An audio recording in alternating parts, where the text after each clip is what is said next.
Hi, I'm Colin, and today I'd like to explore some initial ideas on the future of the blockchain.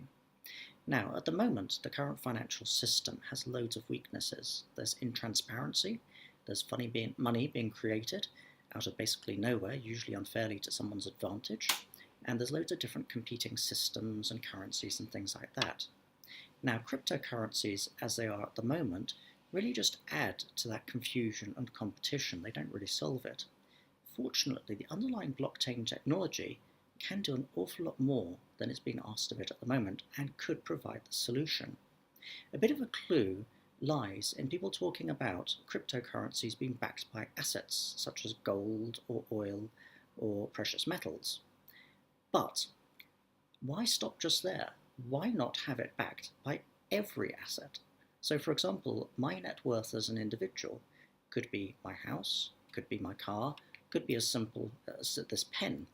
I own these things and therefore I have these assets, and my value in a monetary system could be purely based on these assets. Now, of course, this can get a little bit more complicated, but the blockchain could handle it. So, for example, if I was to have a house or a car, they could depreciate over time. These could be factored in based on a number of different things, such as the type of the car, its age, and so on. Now, the jobs market is becoming ever more free and transparent. A lot of people would either have full-time work or, increasingly, they would have freelance work and a very measurable market value of that work. So people under the system could still be paid for their work, but companies would be paying based on their asset value and what they're worth. They can't just be creating money out of nowhere. They would be paying you credits based on what they have and what you're worth. Cash could still be useful, always. It always has a value, and I don't think there will ever be such a thing as a cashless society, because you're always going to be stuck somewhere out in a village or something where the Wi-Fi is down and you do need cash, or people just want a bit of privacy. So cash could continue, but it could be a real asset as well. So what about going back in history and having real gold coinage again, or real silver or bronze? It is not imaginary money, it is a real asset, it is something. And it becomes one world money as well, because it is a set amount, a weight of gold. It doesn't matter what's stamped on it, it is the same asset. Now, of course, people don't want to just hold cash, so they would also have investments. So you could invest in a company, for example, buy shares, but again, the value of the company is based on its real activity and its real assets. Holding a portion of that also gives you real measurable assets, not just funny money. Within the system, financial services, they continue to be possible, and things like loans could still take place. Obviously, governments are going to want taxes, but it could become slightly different the way it's done.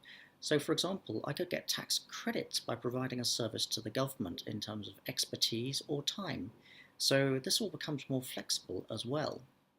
So we have individuals, companies, and countries all based on their actual worth, on their actual assets and earning potential.